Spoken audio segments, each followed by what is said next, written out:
Kıyın vakıtlarda gülüm perşan, Süyüğüne belip yuvalak, Sağış birim koyırmasın mini,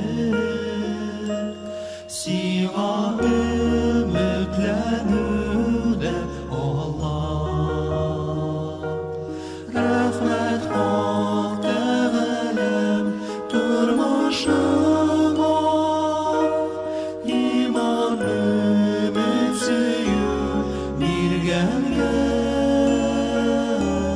izgi merhameti her adımda yoldaş bulsun dünya izgende. Yoldaş bulsun dünya gizgende.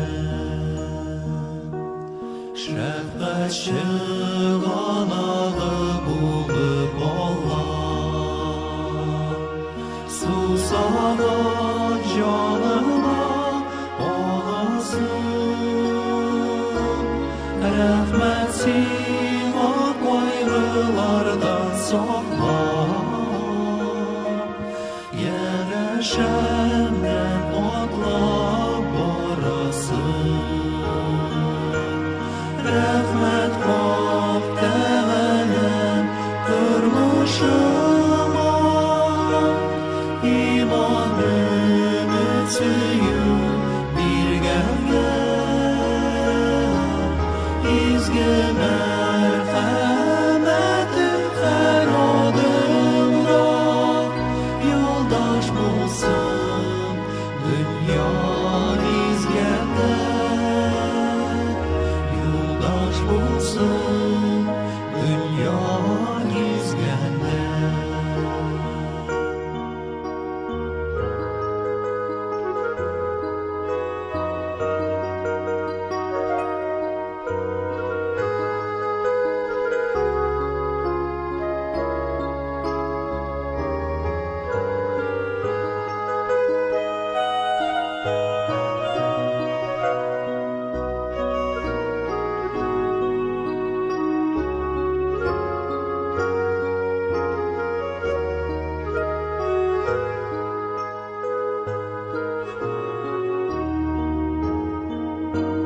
Rahmet Hak Teala'm durmuşuma,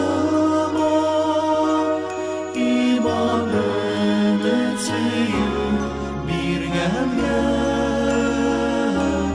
izgi merhameti her adımda yoldaş bulsun dünya izgende.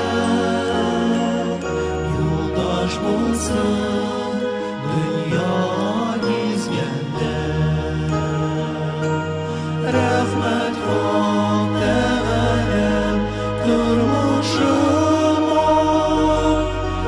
iman ümit süyüp birgemge, izgi merhameti her adımda yoldaş bulsun dünya izgende. Yoldaş bulsun